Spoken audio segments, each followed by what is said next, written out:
కాంగ్రెస్ ప్రభుత్వం చట్ట విరుద్ధంగా ఫోన్ ట్యాపింగ్ సీసీ కెమెరాల హ్యాకింగ్ కు పాల్పడుతోందన్నారు మాజీ మంత్రి హరీష్ రావు. సీఎం రేవంత్ రెడ్డి ఆదేశాలతో కొందరు ఐపీఎస్ అధికారులు భాగస్వామ్యమై పనిచేస్తున్నారని ఆయన ఆరోపించారు. తమ ప్రభుత్వం వచ్చాక విచారణ జరిపిస్తామని, హ్యాకింగ్ కు పాల్పడిన ఏ ఒక్క ఐపీఎస్ అధికారిని వదిలిపెట్టేది లేదని చెబుతోన్న హరీష్ రావు నుంచి మరింత సమాచారం మా ప్రతినిధి దిలీప్ అందిస్తారు.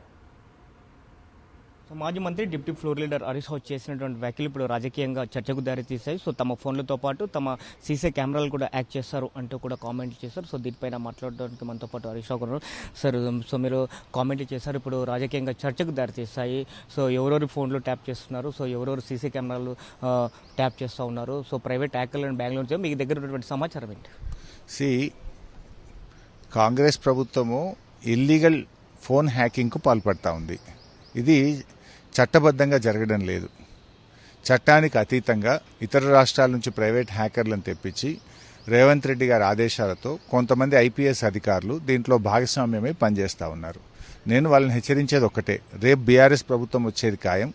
మీరు అనుకుండొచ్చు ఇది గవర్నమెంట్ రికార్డ్స్లో ఉండదు, ఇది ప్రైవేట్ హ్యాకర్స్ ద్వారా చేస్తున్నామని. మాకు అన్ని వివరాలు వచ్చినాయి, మా దగ్గర అన్ని ఆధారాలు కూడా మేము కలెక్ట్ చేసుకుంటా ఉన్నాం. రేపు బీఆర్ఎస్ అధికారంలోకి వచ్చిన తర్వాత మీరు రిటైర్ అయినా, ఏ పోస్ట్లో ఉన్నా, ఎక్కడున్నా కూడా వీటన్నిటి మీద విచారణ జరిపిస్తాం. చట్టపరంగా ఎవరెవరు తప్పు చేస్తే వాళ్ళందరికీ కూడా శిక్ష తప్పదు అని చెప్పి హెచ్చరిస్తా ఉన్నాం. ఐపీఎస్ ఆఫీసర్లు కొంతమంది తమ పోస్టింగ్ల కోసమో, తమ యొక్క ట్రాన్స్ఫర్లు, ప్రమోషన్లు, ఇతర వాటి కోసం వాళ్ళు ఈ రకంగా పాల్పడతా ఉన్నారు. ఇది కరెక్ట్ కాదు. ఏ పోస్ట్ అయినా ఆల్ ఇండియా సర్వీసెస్లో పనిచేసే అధికారులు న్యాయబద్ధంగా, రాజ్యాంగబద్ధంగా, చట్టబద్ధంగా పనిచేయాలి. చట్టానికి ఎవరు కూడా అతీతులు కాదు. ఎంత పెద్దవాళ్ళైనా కూడా భారత రాజ్యాంగానికి లోబడే ఉండాలి. మీరు ఈరోజు ఈ ముఖ్యమంత్రి గారికి భయపడో లేదా ఇతర వాటికి మీరు ఒత్తిడికి లోనయ్యో ఈ రకమైనటువంటి కార్యక్రమాలకు ఒకవేళ పాల్పడితే మాత్రం మీకు రేపు తప్పకుండా శిక్ష పడుతుంది. అధికారులు ట్యాప్ చేస్తున్నారా, లేదంటే అధికారుల వెనుక ఇంకో రాజకీయ నేతలు ఉన్నారనుకుంటారా, ప్రభుత్వం పెద్దలు ఉన్నారు? ఏముంది బైసాబ్, రాష్ట్ర ముఖ్యమంత్రి ఉన్నాడు దాని వెనుక. ముఖ్యమంత్రి ఆదేశాలతోనే ఎవరైతే ఈ ప్రభుత్వాన్ని విమర్శిస్తున్నారో, ఈ ప్రభుత్వ అవినీతిని బట్టబయలు చేస్తున్నారో, ఈ ప్రభుత్వం యొక్క తప్పుడు విధానాలను ప్రశ్నిస్తున్నారో, ఈ ప్రభుత్వం ఇస్తానన్న 6 గ్యారెంటీలు అమలు చేయకుండా చేసిన వాటి మీద ఎక్కడెక్కడైతే ప్రజలు తరఫున బీఆర్ఎస్ పార్టీ నాయకులు నిలదీస్తున్నారో ఆ నాయకుల చుట్టూ ఉండేటువంటి అందరి ఫోన్లు కూడా వీళ్ళు హ్యాక్ చేస్తూ ఉన్నారు. ఐపీఎస్ ఆఫీసర్స్ చెప్పమని. అయినా నేనేమంటున్నాను, ఇప్పుడు చట్టబద్ధంగా చేయండి. ప్రైవేట్ హ్యాకర్లతో హ్యాకింగ్ చేస్తే మీకు శిక్ష తప్పదు అన్న. చేయకపోతే అంత ఎందుకు భయం ఎందుకు?